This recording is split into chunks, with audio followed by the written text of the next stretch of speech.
Alright, so here's the second page of our Chapter 6 trend notes, and we're going to start with repeating a little bit from our previous page on the overall effect on our valence electrons. So as you move down a group, we just discussed this, there are more protons in the nucleus. However, there are more layers of electrons as well, and that creates a shielding effect.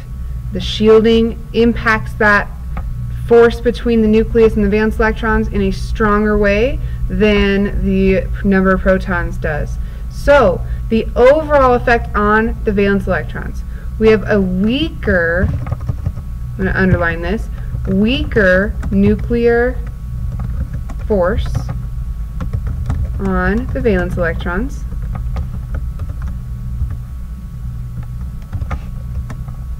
due to the additional shielding, blocking that positive pull. Okay, so I underlined weaker nuclear force. This is going to be the most important piece. We do need to know, as you go down a group, there's a weaker nuclear force, and that's going to help us determine all of these properties for elements as we move down a group. Okay, so that weaker attraction between the nucleus and the valence electrons is going to affect our atomic radius. If there's a weaker attraction, do you think that the valence electrons are going to float farther away from the nucleus, or are they going to be pulled in closer to the nucleus? Again, if there's a weaker attraction, will the electrons move further from the nucleus or be pulled in closer? Hopefully you're saying to yourself, well, they'll move further away, and that's correct. Okay, so our trend as you move down a group is atoms get larger. Atoms get larger as you move down a group.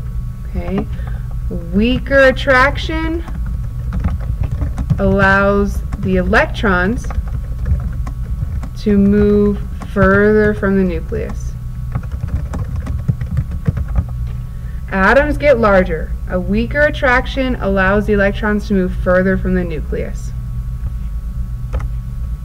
Ionic radius. It's the exact same trend. Okay, again, the radius is the distance from the nucleus to those valence electrons, whether you're talking about an atom or an ion. That distance depends on the attraction between the nucleus and the valence electrons. So if we have a weaker nuclear force, we have a weaker attraction, the same trend is going to happen here. Ions get larger. Ions get larger, okay, for the same reason as we said in the atomic radius column. A weaker attraction allows the electrons to move further from the nucleus. Ions get larger. Weaker attraction allows the electrons to move further from the nucleus. Okay, now we're going to go into ionization energy. Ionization energy, once again, if you look at your definition, it's the energy required to remove an electron from an atom. Well, as we move down a group, we're getting a weaker attraction between the electrons and the nucleus. And if you have a weaker attraction, is it going to be easier or harder to remove an electron? Hopefully you're saying to yourself, it will be easier to remove an electron. And if it's easier, that means it takes less energy. So, ionization energy gets lower. Now, you could say decreases, but I'm saying gets lower for a reason, and you're going to find that reason out in a minute. Okay, but ionization energy gets lower. Okay, the reason again, a weaker attraction means it takes, or it's easier to remove an electron. Okay, easier to remove an electron means takes less energy. So ionization energy gets lower. Okay, moving on, electronegativity trend. As we move down a group, weaker nuclear attraction occurs. And electronegativity is the ability to attract electrons while in a compound. Okay? So if the attraction is decreasing, the ability to attract electrons is going to also decrease. So electronegativity gets lower. And again, you could write decreases, but gets lower is, I'm writing it that way for a reason, and we'll find out in a minute. Electronegativity gets lower. A weaker attraction from the nucleus means less attraction for additional electrons.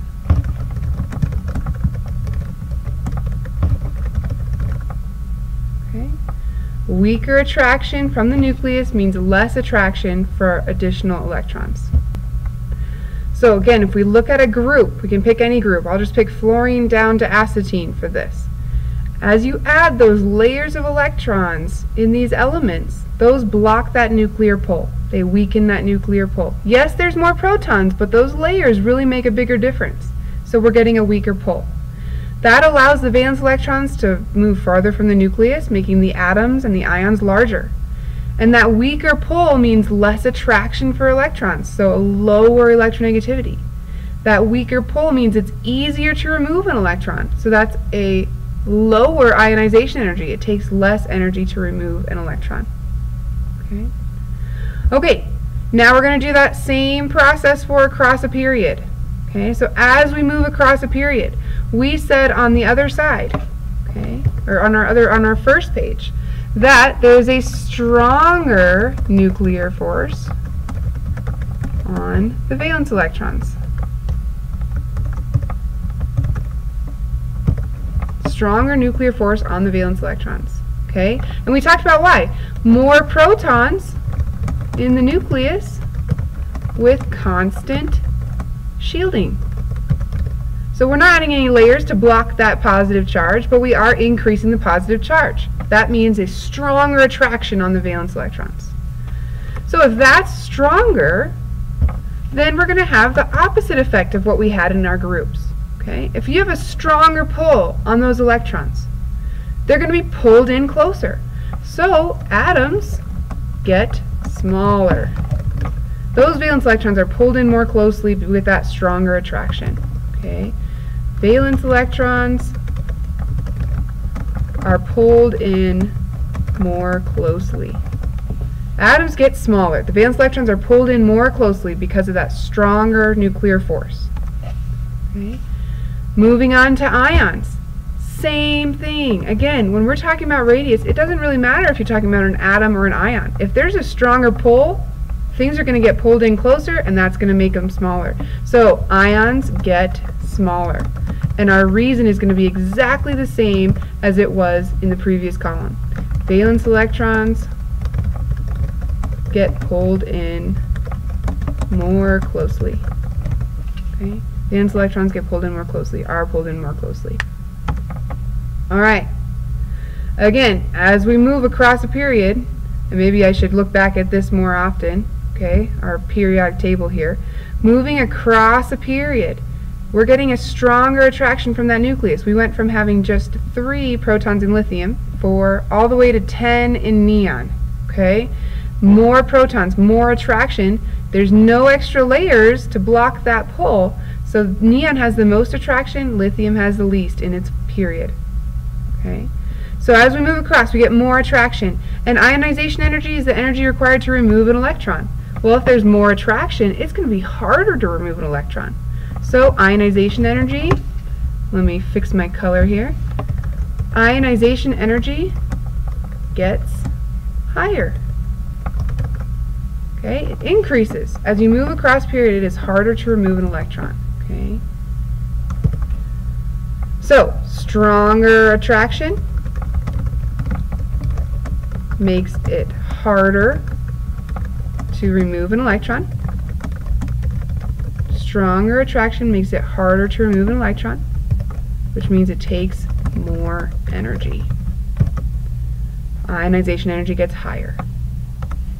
Alright, electronegativity. Electronegativity is our ability to attract electrons. And as you're moving across a period, we have a stronger nuclear force. That means more attractive to electrons. So electronegativity gets higher. Ionization energy and electronegativity have the same trend. They get higher. Electronegativity gets higher because A stronger nuclear force equals more attractive for electrons. Okay. More attractive for electrons.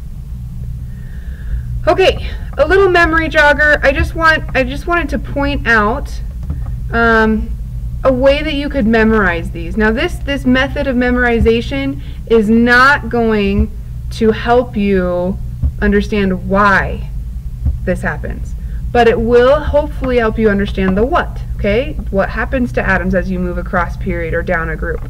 Well, if you focus on francium, you can figure out what's happening.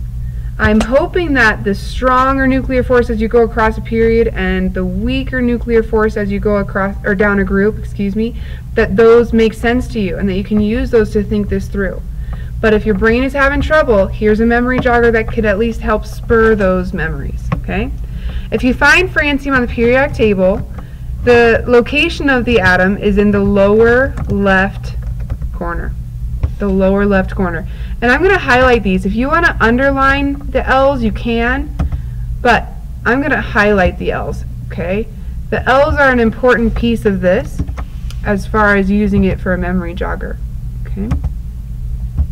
Okay, so what is the atomic radius of francium compared to all of the other elements? So again, if we're looking at francium down here, okay, down here in that lower left-hand corner, let me just zoom out a little bit, francium's the lower left.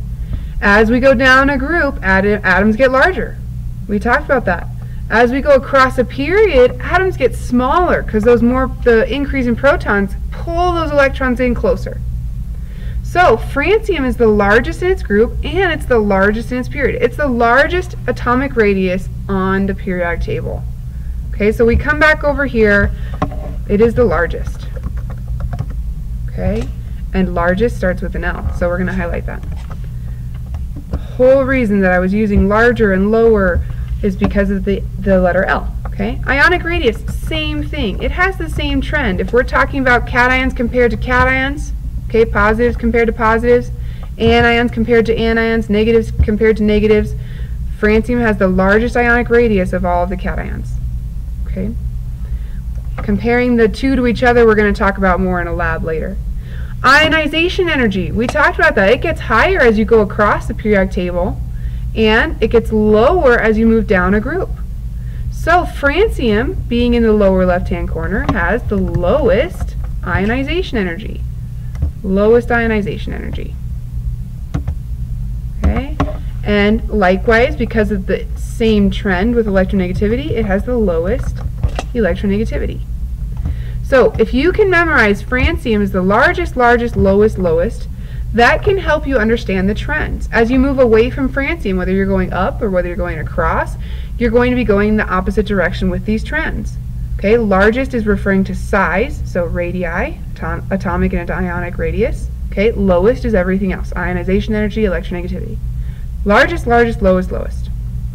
So if we look at the periodic table, I might give you a question that says compare these four elements right here, sodium, potassium, calcium, magnesium, and tell me which one has the smallest ionic radius. Well, if we look at just these four, the lower left corner is potassium.